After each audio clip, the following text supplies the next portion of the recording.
Talking about the sports you do and don't know, both within and surrounding Baltimore. Don't ask him about preseason games, oh no. Stuff and things in Griffin Bass, so despite it being on the internet, he can call it what he wants, so Glenn Clark Radio, Glenn Clark Radio, Glenn Clark Radio.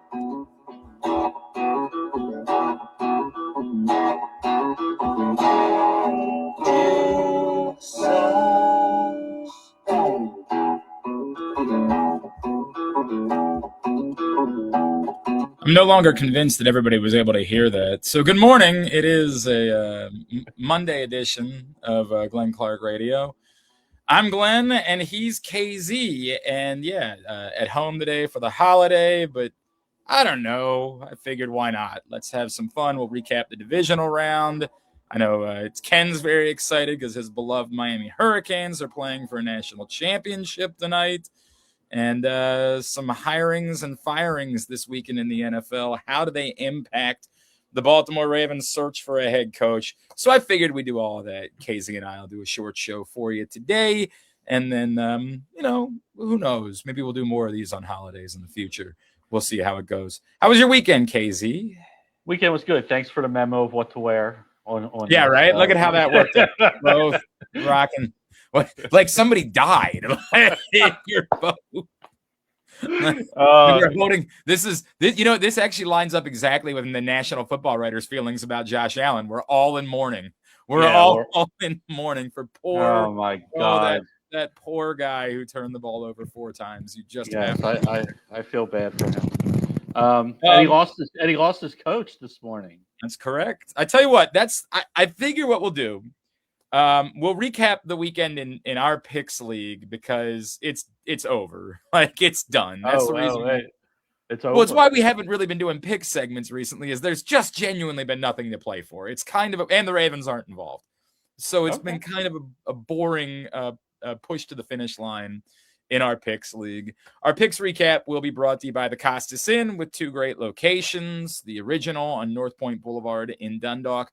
That's where you'll find Rick Dempsey this Thursday night from 6 to 8 p.m. hanging out, shaking hands, kissing babies, maybe kissing wives if that's what you'd prefer. If your wife wants to come get kissed by Rick Dempsey, I bet he'd be willing to do that for you this Thursday night from 6 to 8 p.m.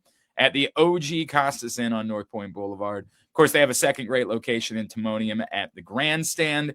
You can check them out. Delicious menu available at both. You got to go to the OG in order to get steamed crabs. And Ken, we'll start with that first game of the weekend, which was Bills Broncos.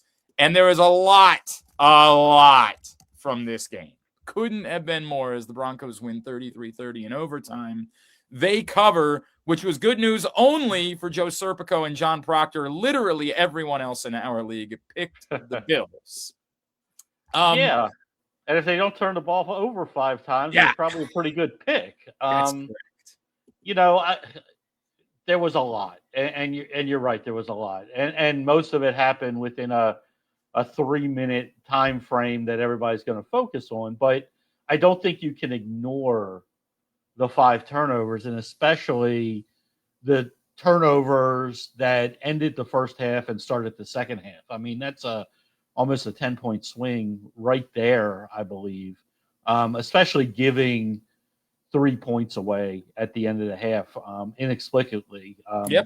Don't know what you're trying to do. Well, that's Mark Andrews level of dumb, almost. It wasn't as dumb because he literally, I don't think he tried to lateral it to anybody. No, he didn't attempt to lateral, but he just kind of held it 4 feet away from his body and dropped it as he was trying to run out of bounds, which was just really weird. And it was like, okay, just go into the halftime where we are. What are we trying to do here? You're trying to be too aggressive at a time you didn't need to be aggressive. You've already turned the ball over several times during the first half, be happy where you are. And, it didn't work out that way. And, look, referees got involved. Okay, Calls were made. Let's have it out, right? Let's have it out. You can't possibly be worked up about what happened the way that the people that gambled the most on the internet are worked up about it. No, I wasn't that worked up about it. Look, let's take them in order. The first PI on the final drive, I thought was very ticky-tacky. You mean in the overtime, the game-winning, the overtime, yes. The game-winning drive. I thought the first one was very ticky-tacky. I both agree with it, but it's also completely irrelevant because there was a very good roughing the passer call on the same play. So while, yes I agree, it was ticky-tacky, it was also a completely irrelevant call. Utterly, it turned out that way, but it set up in a lot of people's minds the second PI call, which to me is PI every single day of the week and twice on Sundays and 3 times on Mondays if we could play a Monday game. There's no argument there, but everybody wants to focus on the catch interception. Look, when it was live, I thought it was a catch, quite honestly. But when you slow it down, and the key thing to me is, it's called different ways sometimes, and in fact, many people say it was called differently in the Rams game, and I totally disagree with that. 2 completely different plays. But if there's no defender anywhere near Cooks, he doesn't survive the ground. The ball goes onto the field, and it's an incomplete pass. So I tend to agree with the call at the end of the day after you look at the replay 100 times and you start to get into the definition, because the ball, he didn't retain control while he was on the ground. He didn't survive the ground.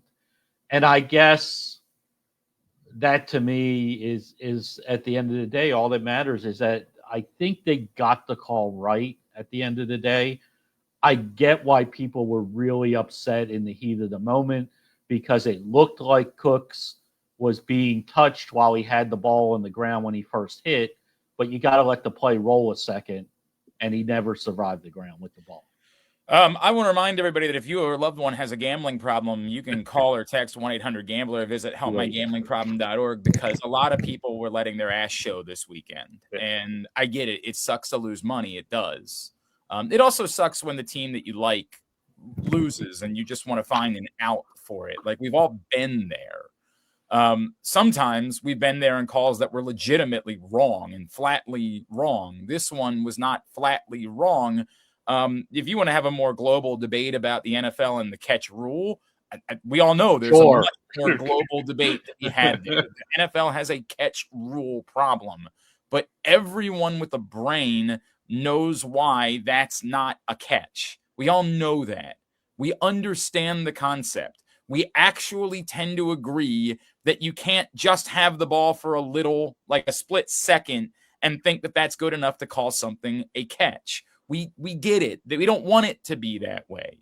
We understand why, if you're falling to the ground, the concept is that you have to survive the ground. Now, again, we could have a debate about situations where we use survive the ground and situations where we don't. There's plenty of that to go around. But what we saw on Saturday, we understand why that was not a catch. We globally get it. We're just trying to use this other cockamamie nonsense and use whataboutism because we're mad that our team lost, or the team that we bet on lost the game. And we want to find one thing to blame it on, because we weren't wrong. They were wrong, right? Like, we picked the game right. We bet the game right. The officials got it wrong. That wasn't a catch. It was an interception. Almost plain as day, it was an interception. That's unfair because. Well, I was going to say that's a little too far. Probably going to be.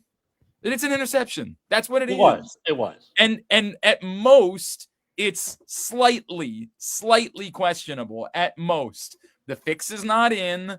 This is not clearly the NFL wanted the Broncos in the AFC Championship game, which, as some of my favorite people on social media suggested, is utterly absurd to think that they were going to, of the teams they were going to fix the game for, imagine fixing it for the Broncos instead of for the reigning MVP of the NFL. Imagine if that's the team they chose to fix it for.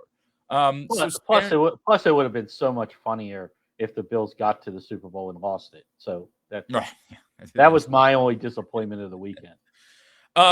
Look, the Bills, obviously, as Ken mentioned, the fallout is they fire Sean McDermott, despite the fact that he was doing it for Buffalo after the game, despite the fact that after the game he was going after the officials for Buffalo. Wanking. Yeah, that was a little much. Look, I only know I know very few Bills fans. I think I know two, and neither one are very upset about this at all. Well, it's kind of the John Harbaugh thing. I mean, it really is. Well, it's not exactly the John Harbaugh thing. It's not, they didn't have as many blown fourth quarter leads or, specific things to fall back on. It's you had an MVP caliber quarterback, and what you had to show for it is not a single trip to the Super Bowl. You couldn't get any further than an AFC championship game. And yeah, I mean, there's bad luck in there, and we can talk about their roster construction and the fact that post Stephon Diggs, they decided they didn't need to have a single wide receiver on the roster. There's plenty of things to discuss when it comes to the Buffalo Bills. But in the end, you have 8 years and not a single Super Bowl trip to show for it. And I have no problem with that being the measuring stick for it's time for us to move on and see if somebody else can get us there. Yeah, I don't have a problem with it. I've been in Baltimore a fan of doing this a lot earlier for the Ravens because they didn't have as much success as I thought they should have. But at the end of the day with Buffalo, I just fine, it cost your coach's job, but if you're a Buffalo fan, you just go back to you turn the ball over 5 times. You don't win many football games when you do that, and you can blame referees and you can blame bad calls and you can get upset about it, but your quarterback had a bad day and he picked a bad day to have a bad day. And that's the bottom line to it. It was it's funny because people were kind of saying at the end, oh, what a good game. And I was like, well, it really wasn't that well played. There was a lot of turnovers, yes, but it was an exciting finish. Yeah. Any playoff game that goes into overtime and, both teams touch the ball now in overtime, so you don't get any crying about that. You look back at it afterwards and say, oh, well, that was a really good game. Well, it really wasn't, and we had a lot of that this weekend. A lot of close games, but not a lot of really good. Yeah, I don't know. I mean, outside I don't know. Of one team. It's funny you say that. I don't know when you talk about aesthetically pleasing. I think this was really good playoff football. I think this is what I'll spare the. Was it the most brilliantly executed game? No, probably not. But it was a fine game to watch. It was a fun game to watch, and I'll add into that. Yes, Josh Allen was obviously much better in the second half, and certainly the last turnover you can't really put on him. He gave Cooks an opportunity to make that play. The play just wasn't made, and give Jaquan McMillan all sorts of credit for being the one that made the play there. So that's what it is. In the end, Sean McDermott pays the price for it. A couple of notes that I had for this game. One, the Bills, the first team in NFL history to lose by 3 points or fewer in the playoffs in 3 straight seasons, which is kind of wild. And obviously the other storyline that comes out of it is a Broncos team that, it had earned the number 1 seed despite our skepticism and had the opportunity to host the AFC Championship game, and yet now is going to have to try to do it with Jarrett Stidham as their quarterback. Jarrett Stidham will become the first quarterback to start in the conference championship round or later after not throwing a single pass in the regular season. I mean, that sucks. I don't care what side of the coin you're on. That just sucks. Yep. It's next to last play. When the word came out, everybody's like, well, when the heck did he do that? Because he didn't come out of the game. I mean, we see quarterbacks get up and limp a little bit all the time. But he didn't limp around. He limped around for a second, came in, took the took the knee, celebrated with his teammates, walked over to the Bills, shook hands. Everything was fine. No mention on the broadcast at all. And then that comes over, and everybody's like, "Oh, come on, what? Yep. No!" And Yep. that's brutal. But we were also all obsessed with the Bills side of it and the call, and just right. Yeah, it's just. I mean, my God, that's just brutal. That's just brutal. I don't wish that. No matter. You can laugh about it if you're that kind of cynical person, but put the team that you root for in that position. Oh, it's unfathomable. And it's like, it's awful. And to the point, it's also just awful for football fans. It is awful for football fans. What should be the best day of the year, just sitting and watching football games. And now, look. I mean, hopefully, if we're going back to the gambling, you locked in 5.5 because. I would also add, look, let me add one other thing. Tyler Huntley won 2 games this year. A lot of people make the comparison to Nick Foles, obviously, a few years ago, making a run. Both scenarios are different, right? Tyler Huntley was not playing in the AFC Championship game. Nick Foles got to start playing with the Eagles in the middle of portion of the regular season before he made that run.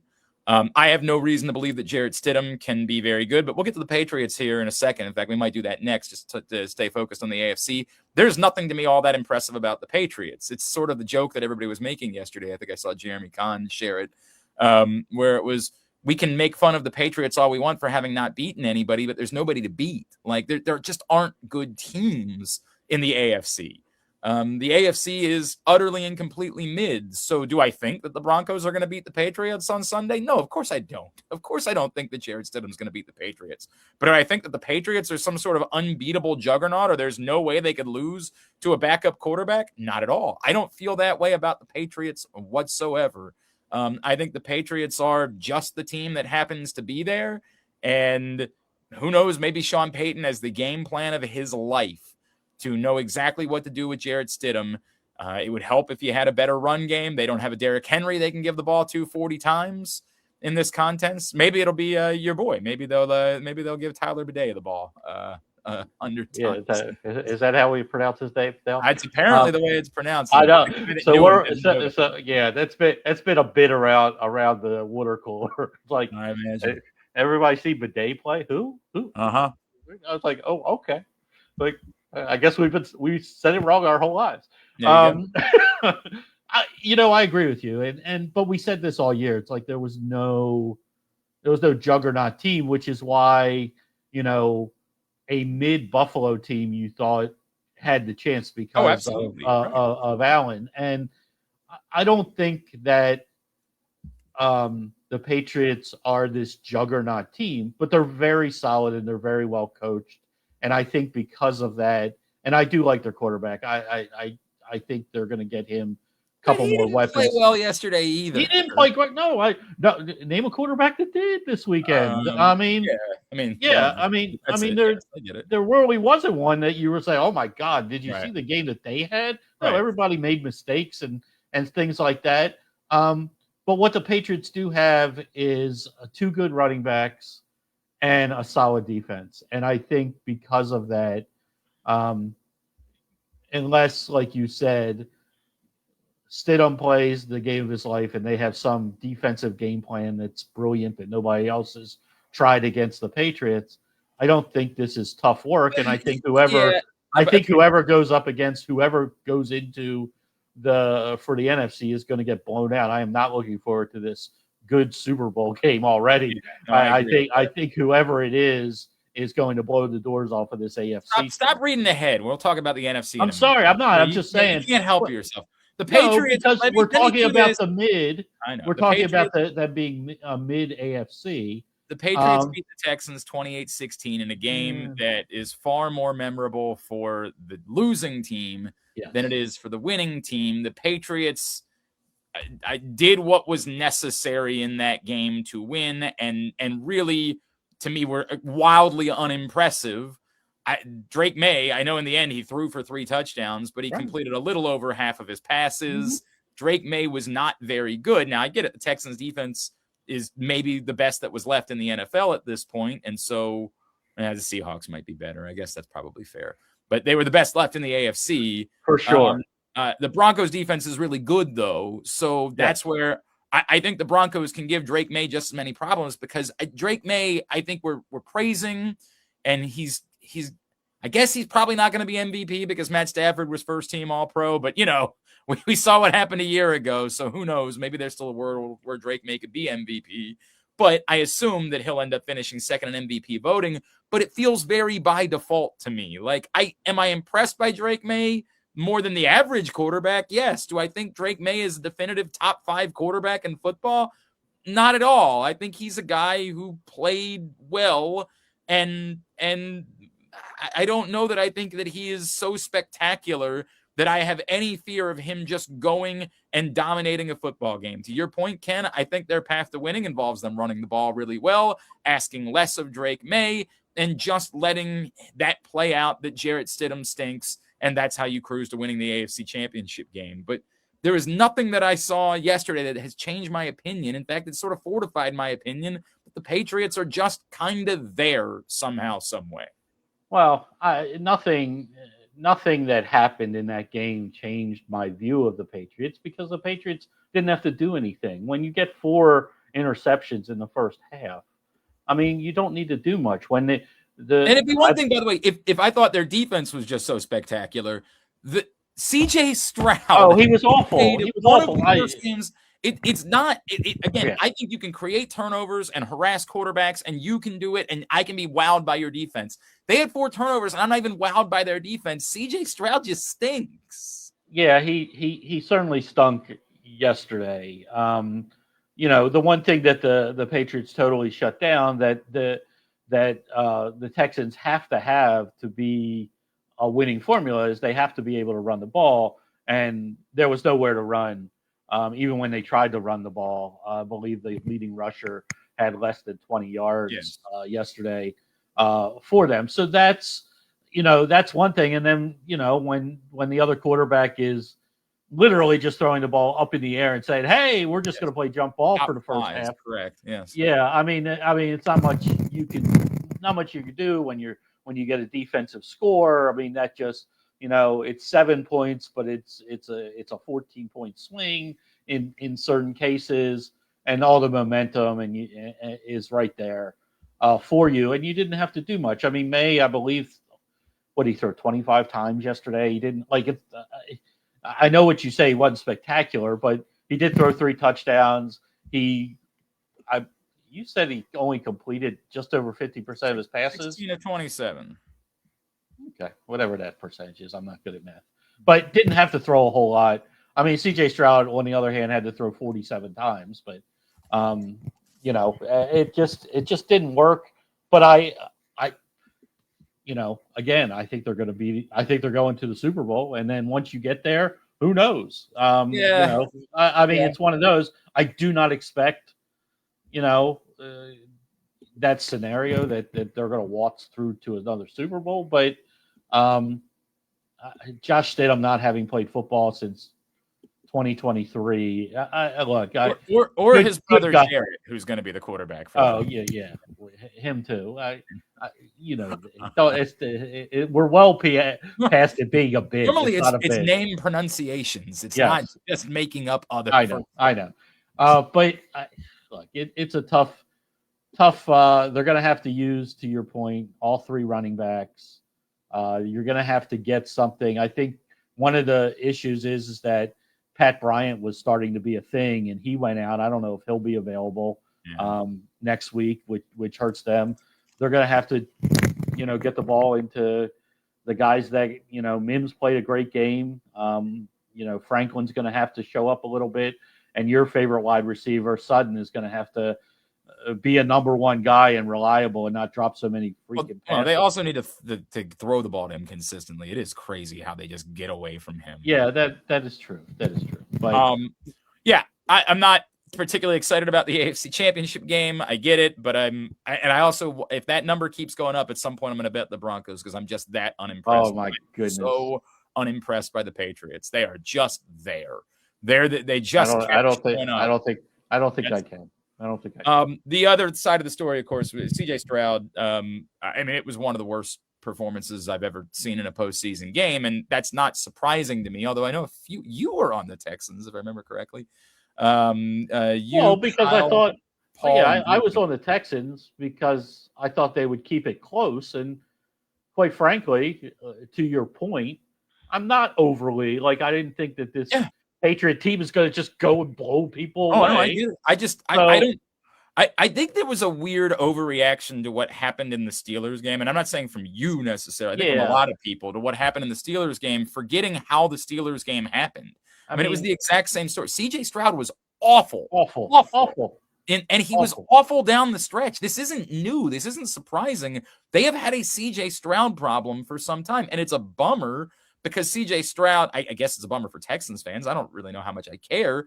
But CJ Stroud as a rookie looked like he was going to be a star. And then, he took a step back last year. But you were like, okay, I think that maybe that'll get fixed. CJ Stroud has not been good. He's just not been good. And for a team that's going to the AFC Championship game, maybe the two worst back-to-back performances by a quarterback I've ever seen. Wait, for a team that's going to the AFC, what do you mean? A team that went to the divisional round. Okay. Two of the worst performances just awful I have ever seen. And the reason I went the Broncos way is because I really did think that defense is that good. And I know it may have been a little bit overreaction because the Steelers offense really is that bad, but the defense has been good all year. And you have multiple people that can get after the quarterback. So, that was my reasoning behind it. We will see. I don't think D'Amico Ryans is in trouble, but this is the NFL, man. And given how bad it looked, you never know when a team's going to make a change. I know D'Amico Ryans is a little bit more of a beloved figure in Houston than some coaches are in some places. So we'll see how it plays out. I do think that, obviously CJ Stroud is going to be their quarterback going into next year, but they have to do a lot of work there because CJ Stroud is a major problem in Houston. Let's go to the NFC quickly as we continue to sort of recap the divisional round. Our recap is also brought to you today by countysports.zone.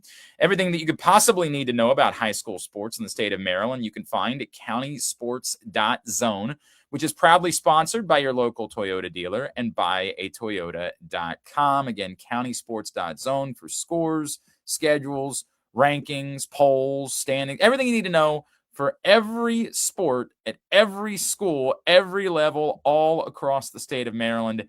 They have you covered. Old Man Zalis is with us here on a holiday version of Glenn Clark Radio on a Monday. Let's go. All good. We'll start with the game that was far less interesting. That was the game on Saturday night where apparently the 49ers never got the memo as they got absolutely throttled 41-6 by the Seahawks. There were a few 49ers backers in our group. John in Little Rock, Ryan Chell, and Kyle Ottenheimer, which is really devastating for Kyle Ottenheimer. Yeah. And we'll look at it again this week, but I believe Kyle has now clinched the power bottom spot, but I can't say that definitively because Griffin's on vacation and isn't updating the rankings. So it's what it is. But yes, a terrible pick and not a whole lot to say about this game. Look, the Seahawks are really good. There's no debate about it. This one performance, however, does not make me believe the Seahawks are so definitively head and shoulders above the Rams that I think that this isn't going to be a really good game on Sunday. Oh, no, I totally agree with that. You were facing a 49er team that's just devastated on the defensive side of the ball. And when things went south early, very early, with the run back, I don't know a whole. Here's what I do know.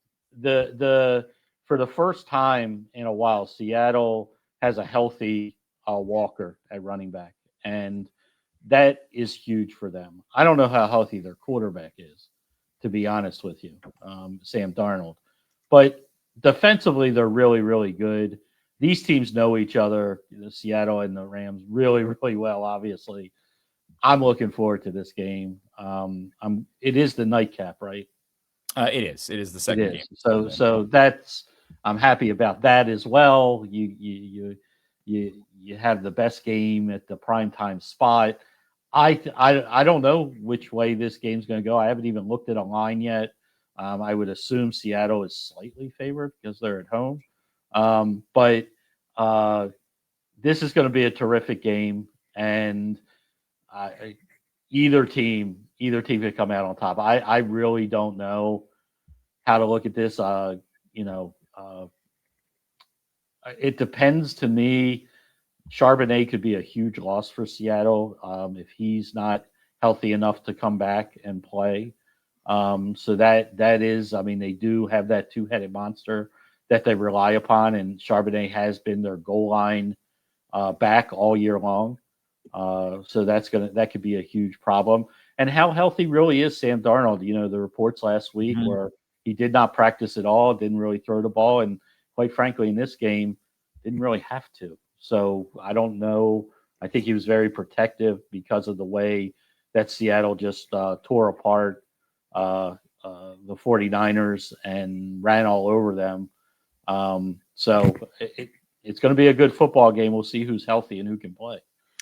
Obviously we can get to the Rams in a second. Let me just one other thought on what we saw on Saturday night, because I agree with everything that you said about the Seahawks. Who can possibly not be impressed? And that's a wild home field advantage. And they go get that kick return touchdown. And now you have a depleted 49ers. They just never seemed like they were in that football game at that point. And it is what it is. The Rams-Bears ended up being a really eventful game. And we all know that the Rams won 20-17 in overtime. There is so much in there, right? Like there's just so much to unpack from that football game. And part of it is the Rams definitely looked uncomfortable with how cold it was. I'm still needing to get to the bottom of this cayenne pepper thing. Like I still need all of the possible information that I can get about the cayenne pepper thing before I figure out what we're going to have one of us do this week. Because like if they actually put cayenne pepper on the skin, like if they touch the skin, there's no way. Like there ain't no way they did that. There has to be more to the story of cayenne pepper in their socks. Like I don't know if it's the outside of the socks. I don't know if they put like a layer of plastic and then they put cayenne pepper in. There has to be, or somebody was screwing with Melissa Stark. I gotta know more about the story on the cayenne pepper, because if they actually put it on their skin, we've all been there where we've like forgotten that we had been eating something with hot sauce on it and then went to the bathroom and touched our face, or we forgot to put on plastic gloves as we were cutting up. There's just no way that they just put cayenne pepper on their feet altogether. But the Rams certainly appeared to be impacted by how cold it was and the snow, and Matt Stafford did not look right. One of the numbers that I had on this game, hang on a second, I want to make sure I get this right, because there's some history that's involved with this game yesterday. The Rams became, here we go. Matthew Stafford is the only NFL quarterback since the 1970 merger, this is from OptaStats, to throw for 40 or more passes, complete under 50% of his throws, throw for 0 touchdowns on the road, and yet still win. The other 100 times that it happened, quarterbacks were 0-99-1 in those starts. And yet, here we go. Matt Stafford figures out a way to win. And there's, I think, a few things involved. Clearly, the Caleb Williams touchdown is every reason why we're all fascinated with Caleb Williams. He is one of the great enigmas in all of sport at the moment, because he is truly capable of the sublime. And yet, you know damn well he's going to throw a ball into the ground 2 throws later. It makes no sense, this mixed bag that you get from Caleb Williams. And I know a lot of the film people on the internet are trying to say the overtime interception isn't really on him. They think that DJ Moore should have run a different route in that spot. It seems more like he could have run a different route than that he should have run a different route. I don't know. I'd have to really look at it longer to figure out if Caleb Williams knew that he wasn't going to run the different route when he released the ball. There was space over there, so maybe, but I would say that's not with your season on the line. Maybe hoping that a guy runs a different route isn't probably the route that you should be going when you have the opportunity. You're 15 to 20 yards away from winning the football game. I don't know that just hoping that a wide receiver sees what you see and changes the route is something I should be doing in overtime. And that is the enigma that is Caleb Williams. He is unbelievable and capable of truly impossible things on both sides. On both sides, he is capable of. And no more present than the 3 interceptions. And we can talk about miscommunication all we want. And, was he supposed to go there? But your point is well taken. Just keep stacking first downs. You don't have to go 30 yards down the field in that situation. You're 15 yards away, maybe 20 from kicking the winning field goal. And there's risk factors. But that's the thing. You have to live with the miraculous, oh my God, what did I just watch play to tie the football game, to the why is he throwing that ball when nobody's there type situation. And there were other balls that, were not picked off, that were ill-advised throws because he thinks he can fit it in. And Durant almost picked off another one when he broke on the ball earlier, because you're like, what are you trying to fit? Like the window he tried to fit a certain ball in was the size of a dime, and it just wasn't there. It's like, why are we doing this? So you take the good in the Bear. If you're a Bears fan, yes, you're wildly disappointed in the end of the game, but you're also really excited about what the future could bring as, Caleb Williams matures as a quarterback. And hopefully, and Ben Johnson, who looks like he's going to be a really good head football coach for years to come, gets more comfortable in certain situations. Maybe doesn't always have to go into the bag of tricks and be so much of a risk taker in certain situations. But on the other side, you look at the Rams. They were clearly uncomfortable. Matt Stafford was clearly uncomfortable. It is an illusion, and it is a well-known thing to put cayenne pepper on the skin. It activates something in the skin to make your brain think that part of your body is hot, and sends receptors there to make you feel hot and tingly.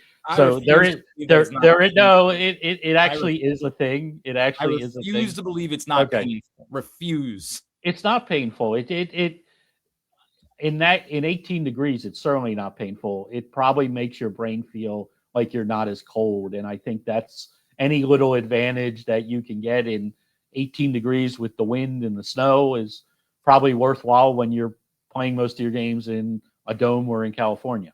But it is a thing, just so you know. It's not like somebody just say, hey, let's try this today. But, good football game in tough place to play in tough weather. So I don't, again, not that Seattle's an easy place to play because the crowd is going to be absolutely bonkers. Yep. But you shouldn't have to be in 18-degree weather. Now, you could have rain, but it shouldn't be 18 degrees or snowing in Seattle when you're playing the game. So I think you'll see a better Matt Stafford and a better Rams offense in that game. And the question is, what do they do with the Seattle defense? And I'm looking forward to this. Yeah, no, it should be outstanding. It should be absolutely incredible. I think there's a couple of questions that came from the end of the game. Sean McVay not going for it or not throwing the ball on 3rd and 10 with 2:07 left, and just running the ball and giving the Bears the ball back with 2 minutes. Eternally, I'm always the type that says, let me win with my offense, not with my defense. But if you want to say, hey, Matt Stafford just wasn't playing well on this particular day and the weather was impacting him, and that, played into why you made that decision, I could understand it. Did you deserve to lose because of it? I mean, there's a lot of people wondering why the Bears didn't go for 2 at the end of regulation. I do wonder if part of that is like you just used up all of the luck you could possibly have for a season on the previous play. So Johnson explained it pretty well because he was asked about it in the post game, and he's like, look, our best plays in the close up to the goal line were just not working for whatever reason yesterday, and he's like, we just didn't feel that we had the right play to win it at that moment, so we thought it was better to go to overtime. He's not wrong. Their short yardage was awful in the red zone. What they were trying to do. So I don't. You're at home. The elements are in your favor. The crowd is there. I had zero problem with it. Zero problem with it. I get it. You have all the momentum. The crowd's going bananas. Yep. You've held this offensive juggernaut to 17 points. Yep. They've done nothing in the second half. I don't disagree with it. If he had gone for it, it would have been, everybody would have said, well, that's Ben Johnson for you. He's gonna live it. That is part of it for me is he went for it on every fourth down constantly throughout the course of the night. There is that part of me that says, who are you? Who are you? And be who you are. Now, in the moment, to be fair, I got it. I understood. I said all the things that you just said. Yep. But in reflecting on the fourth down decisions, there's an incongruency involved between constantly going in for on a fourth down. It's one of the things I've talked about with the Ravens where, like, I just want you to, who are you? What are you going to be as a team? Be that team. If you're the aggressive team, be aggressive. If you're not, don't. But I just want there to be congruency. In the end, you can't have your quarterback throw the ball to the other team. That's just, and maybe he would have done that. Might have done that on the 2-point conversion too. So might have. All right. So yes, we have the championship round set up. We'll do picks later on in the week for the championship games. This Monday edition of GCR is also brought to you by Live Casino and Hotel. I can't think of a better place to watch Championship Sunday than Inside Sports and Social at Live Casino and Hotel. 100-foot media wall, everybody living and dying on every play. Great food, great drink specials. It's going to be an awesome day. Sports and Social, Live Casino and Hotel for Championship Sunday.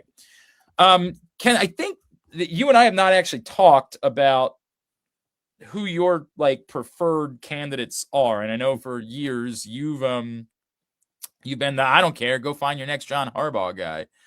So I want to have a conversation about how this weekend impacts the Ravens search, because I do think there's a couple angles that are fascinating. The first angle, I guess, would be because we brought up Sean McDermott earlier. Stay on topic. Don't jump around. Is there a world? We know the Ravens have conducted 15 interviews, and we believe they only have 14 known candidates because one of them scratched off the list in Stefanski. We'll get to that in a second. But I think we all believed after their final interviews yesterday with Joe Brady and Robert Saleh that that would be it. Would you be interested in adding Sean McDermott to the list if you were the Baltimore Ravens? I think you're not doing your due diligence if you're not. Okay. I mean, this is I look at what they've done so far and how many people you said 15. I don't know if you're making that or that was a real number. Because it seems like they've interviewed everybody under the sun. But 15 known interviews. It's also possible they interviewed somebody else and we just don't. We know of 15. Yeah, we know. So what's a 16th? I mean, I just say, I mean, this is whatever you think of him, he is a winning football coach who takes his teams to the playoffs almost every single year. And, why wouldn't you interview him now? So, yes, I think you do interview him. I think you do your due diligence. You take your time as they've been. If somebody doesn't want to wait for you, then good luck to you, sir. And we have other candidates here. But yeah, I think you interview him. I wouldn't. Why wouldn't you? Why wouldn't you at this point? I mean, somebody would say, aren't you just replacing Harbaugh with Harbaugh? Well, again, but you asked me if I was the Baltimore Ravens. Mm-hmm. So if I'm the Baltimore Ravens, yes, I would interview him. Ken Zalis says, why would I replace a guy that basically has the same problem that Harbaugh had here, with somebody similar. So yeah, I get that, but does he deserve an interview? Absolutely, he deserves an interview, unless you've already decided on your next set of interviews, and you're like, you know what, we're just going to go forward, without him, and we think we have a good candidate already in mind with their 3 or 4 or 5 or however many finalists they have for the second round of interviews. But yeah, I probably if I was king for the day in Ravenland, I probably had already made a phone call to his representatives and, hey, can we get on a Zoom real quick?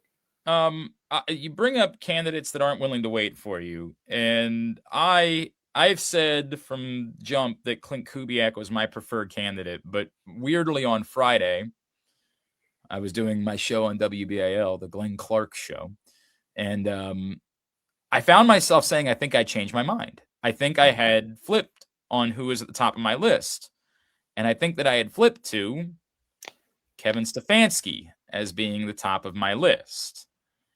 And it's a complicated conversation for me, because I think there's a lot of people that would say, I never wanted Kevin Stefanski. He's a loser. And I would say,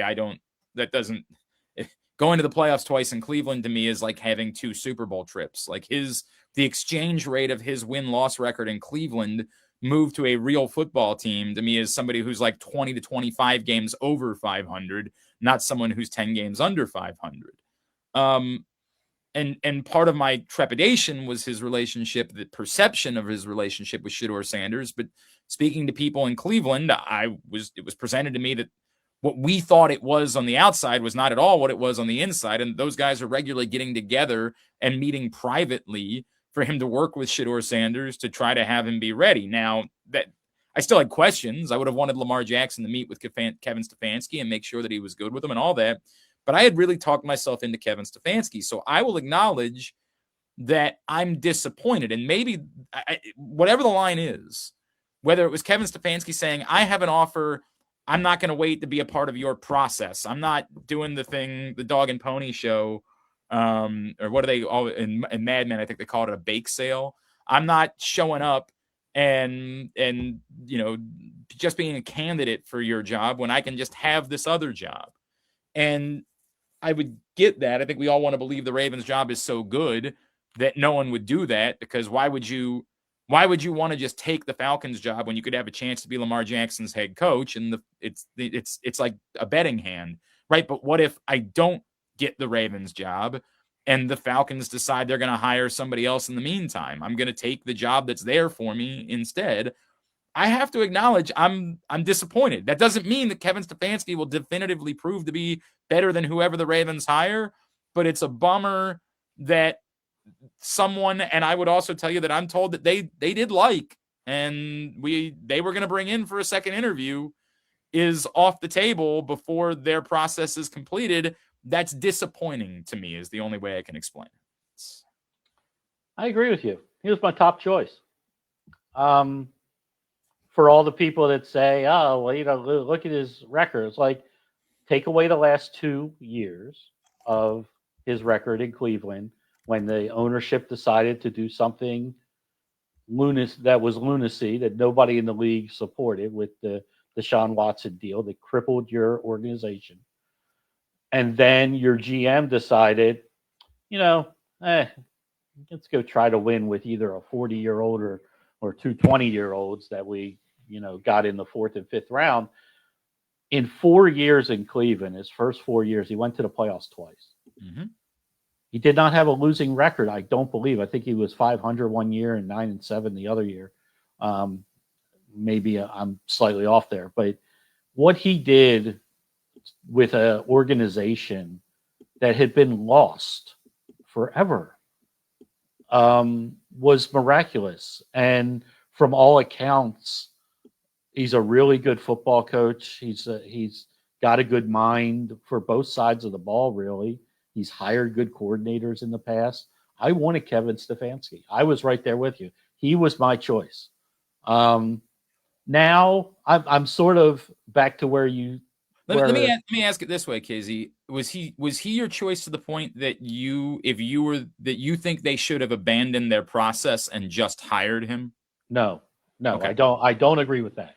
Okay. I don't agree with that. I mean, here's the one thing. I trust them to make the right choice. Until they don't make the right choice as hiring head coaches in this organization, I trust them to make the good choice. We can all say, you know, my point was always when people would ask, well, who do you want them to replace Harbaugh with? I don't care, because I didn't know who the hell John Harbaugh was when they found him. Okay. So I trust them to do that again, whoever it is, whether I've heard of the person or not heard of the person. And if Kevin Stefanski, and I don't begrudge him for taking the Atlanta job. I thought the Atlanta job was a pretty good job. I think you have lots of pieces in place with the Atlanta Falcons that can turn that probably quicker than the New York Giants, in my opinion. So I think Stefanski took, outside of the Ravens and maybe the Steelers. Steelers have some issues because they don't have a quarterback. He took probably the best job that was available outside of the Ravens. And to your point, he was not guaranteed to get the Ravens job.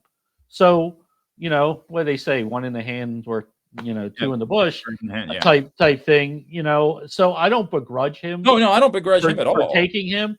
I am disappointed because I thought he was a perfect fit for the Ravens. Who are they going to pick now? I don't know. Kubiak would be fine with me. Saleh has picked up a lot of momentum as a candidate.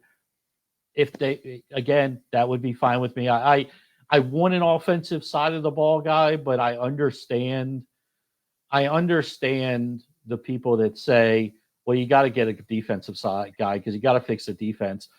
Hire the right coordinator for the offense, and Lamar Jackson will take care of the rest. I don't hate that premise, but I want the guy that's controlling the play calling and all of that, and the offensive philosophy, because the even though you look at a team like Seattle and you say, well, they're going to win with defense this year if they win the Super Bowl. Okay, and they have the defensive coach that we all wanted. Sure. I want an offensive guy. The offense, the game is played to help the offense. I want a guy that can help that side of the ball. So who do I want? I think Kubiak would be a fine choice. You know, guys I don't want, can we go there? Well, I wanted to touch on two things, and then we can get to that, because I just want to cover the fact that as you bring up Kubiak, that was an interesting storyline for me this weekend, was people talking about Kubiak and Saleh on Saturday night. I am a Kubiak guy. He defaults back to the top of my list after he briefly had fallen behind Kevin Stefanski over the weekend. Are we overreacting if we say that should be disqualifying for Robert Saleh? I don't know how to judge what we saw on Saturday night if we think both of those guys are legitimate candidates. No, that's disqualifying. I mean, come on, look, go back the week before. He was being praised the week before for his defense. You have nobody. Your best players are not there. More of them got hurt during the game. I don't even know. I don't even think Saleh may have known who was playing defensive back for him by the end of that game. I don't disqualify him. I mean, those things will happen. That game was just, you knew you were behind the 8 ball anyway, and then that game turns on the first play, and it's like, oh my God, is this what's going to happen today? I don't disqualify him at all. I mean, if you thought he was a good candidate before that game, you think he's a good candidate after that game, that's fine. If you want to disqualify and say, well, look what the Seahawks did him, okay, you have the right to that opinion. I don't share in that opinion. He's got a good defensive mind, and it's probably unfair to judge what happened in New York. Unfair to do that without his best players. And I'm saying his time as a head coach, I think it's similar to Stefanski. To be fair, my God, are you kidding me? Well, now, as was pointed out to me by a couple of listeners on Friday night, Stefanski did more with a Moribund franchise than Robert Saleh did with a Moribund franchise, and that's why I was more pro Stefanski than I am pro Saleh. But He went to the Jets. I'm not going to judge Robert Saleh by what happened with the Jets because the Jets are incompetent. So yes, I'm not. Doesn't even come into my mind. Doesn't come into my mind at all. All right. So one of the factors is that the Ravens still cannot bring in Clint Kubiak, correct, for an interview this week, the way that they can bring in other candidates for interviews. Now, if I would add on to that list, if Davis Webb is a legitimate candidate to be their head coach, or Vance Joseph, they can't bring those guys in this week either. And the two assistants, well, obviously with the Rams that they've interviewed, Chris Shula and Nate Shellhouse, they can't bring those guys in for interviews this week. And we assumed this was the week where they were going to want to do the in-person interviews. Do you worry? Because we all know teams like to have a head coach in place in time for the Senior Bowl. Do you worry that this maybe tilts the coaching search in favor of Jesse Minter, who has been considered the betting favorite and who is available to come in for an in-person interview? Or I hope not. Or Robert Saleh, by the way, would be in the similar. God, I hope not. You are anti-Jesse Minter. I am. And people are good. Okay, I have a question for you before I give my answer. Mm-hmm. Clint Kubiak, your betting favorite. Yes. Or my preferred choice. He's not the betting, my preferred choice. Is he part of the Harbaugh tree? Well, he has been with Mike McDonald in Seattle. Is he part of the? I am asking you a question. Is he part of the Harbaugh tree? He has never directly coached under John Harbaugh or Jim Harbaugh, if that's what you're talking about. So I want to get away from the Harbaugh tree. Okay? Entirely. Kubiak to me. Let me be the one to ask. If Mike McDonald was available right now, would you want Mike McDonald to be your coach? Mike McDonald isn't available. You blew that. No, wait a second. Wait. Why is it okay that Mike McDonald came from the Harbaugh tree, but that Jesse Minter, it's not okay that he came from the Harbaugh tree? Because he's been successful somewhere else already. How's that? I think you wanted to fire the successful head coach in favor of him. I did because we all knew what this was.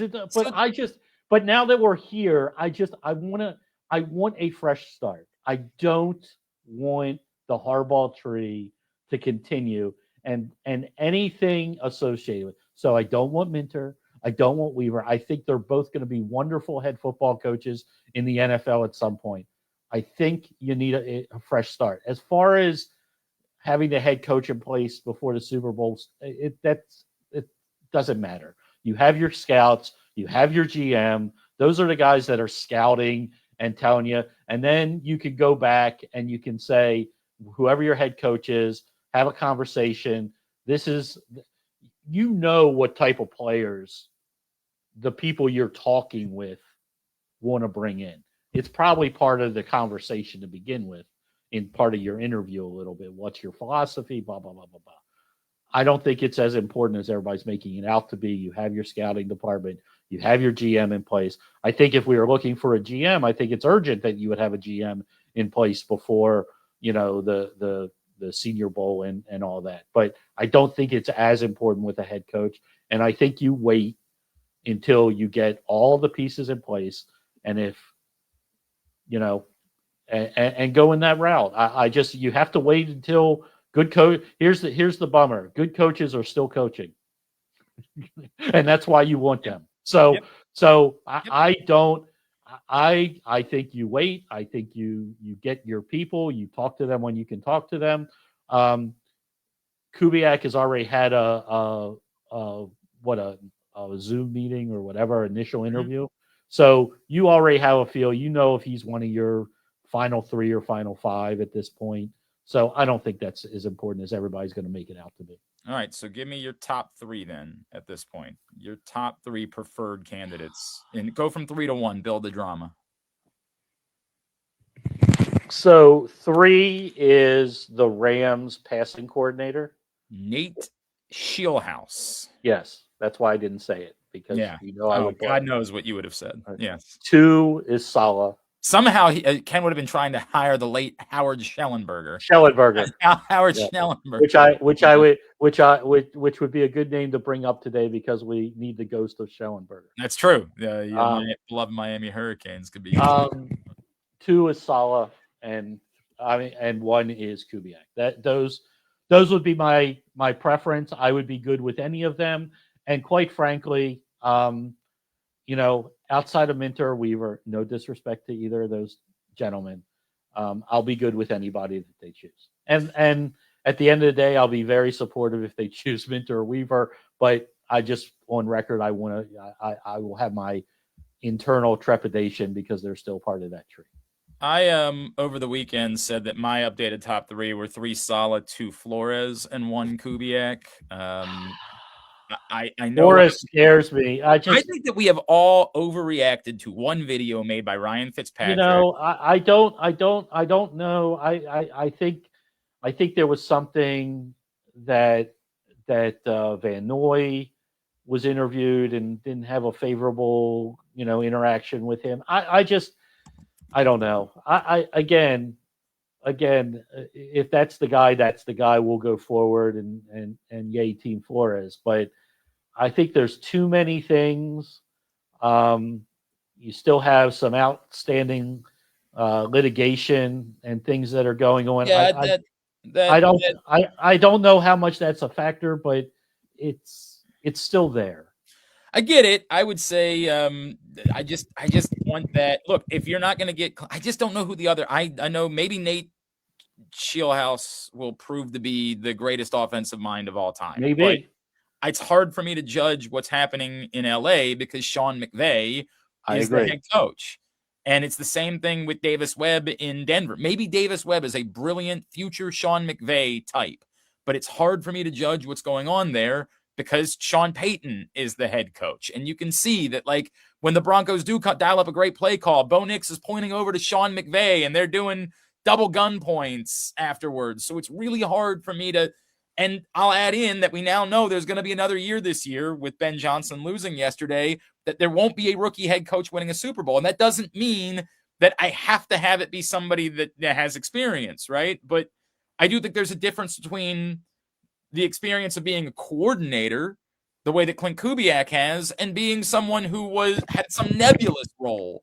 Like he's the pass game coordinator or like whatever that is. I want to be in love with those young offensive minds. I want to say be innovative, but I also want to win a Super Bowl, and that's a hell of a risk to take. And so someone who's at least been the play caller, definitively been the play caller in multiple places is always going to be ahead of those guys. And it's hard for me to have them jump the Salas and the Floreses who have experience and would bring a defensive intensity that this team needs. I know that everybody's enamored with the idea of Saleh and Mike McDaniel as offensive coordinator. Mike, there are so many jobs available now that I'm actually starting to wonder if Mike McDaniel isn't going to end up being a head coach still at some point, which would make that more difficult. But yeah, I remain pro Kubiak as well. That's where I'm at. All right, real quick, because then I'll let you tell me your thoughts on the championship game, but I want to wrap this up. Tubular is going to be brought to you by the print issue of PressBox. It is our annual best of issue. It is available for free at your Baltimore area High's dairy stores. Go pick it up right now. You can read it at PressBoxOnline.com as well, celebrating the top people, performances, and moments of 2025. A lot of local hoop teams in action today. I'm going to head over to Towson after this with my kids, so you can come buy them beers. That's at 1:00 as they take on Drexel. It's on CBS Sports Network. Loyola is also on CBS Sports Network tonight against Lehigh at 7:00. UMBC's at Binghamton at 6:07 for some reason on ESPN Plus. And the Australian Open, the last of the first round matches continue tonight. ESPN2 at 11:15, ESPN Plus starting at 7:00. But obviously, the primary option tonight is going to be the College Football Playoff National Championship game, a home game for Ken's beloved Miami Hurricanes tonight at 7:30 against Indiana. Ken, why will the Hurricanes not just be the next victim of Curt Cignetti, and why will they not get absolutely throttled? How do they have a chance tonight? They have a chance tonight because their defense is that good now that they have been healthy, and they have shown that. and 2, their offensive line and defensive lines are massive, and they will be able to run the ball like nobody else has been able to run the ball on the Indiana Hoosiers. Now, one thing they can't do is put the ball in Carson Beck's hands. Carson Beck's cannot lose this game for the Miami Hurricanes. I know he's getting all these kudos and things like that, but he scares me every time he throws a ball. And I think they got to rely on their run game and their defense and make this a low scoring game if they can slow down, which nobody else has done. But if they can slow down this Indiana offense, defensively, I think you can run a little bit on Indiana, and I think you need to use your big uglies up front if you're Miami and make this a lower scoring game. You confident? Confident's a strong word. Yeah, because because we do the picks. I've been a huge Indiana guy all year. I know. I think, and I did not honestly think going into this playoff Miami would be here. Yep. I just didn't. But now that they're here, like I'm obviously rooting and praying for the Miami Hurricanes to win this game. So confident is a tough thing. I'm not. I honestly don't think that they get blown out. I don't think that they're built that way right now with everybody that's back. I think they're going to use ball control. I think they're going to try to limit the time that Mendoza and company are on the football field. But I took Miami in the points because I think 8.5 is crazy. But I'm cautiously optimistic. All right. I am not. No, I have no rooting interest, but I am not nearly as optimistic as you are. I just have a funny feeling that this is going to be the story of the playoff. Is just, and I'll be disappointed, but I'll also be thrilled for Indiana because I really. Oh, it's insane. I said early on when they showed they had a defense, it was sort of that,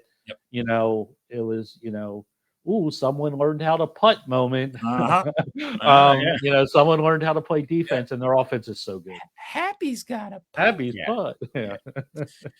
All right, buddy. Well, we will see how that goes this evening. I appreciate you hanging out with me today for this special. Absolutely. Edition. And absolutely, I haven't been invited for 2 weeks for some reason. There's a lot going on there. I know. There's a lot. There was something happening in Baltimore. Yeah, a lot going on there. But we will, whenever the Ravens do hire a coach, I have no doubt we will be getting back together to discuss who that is.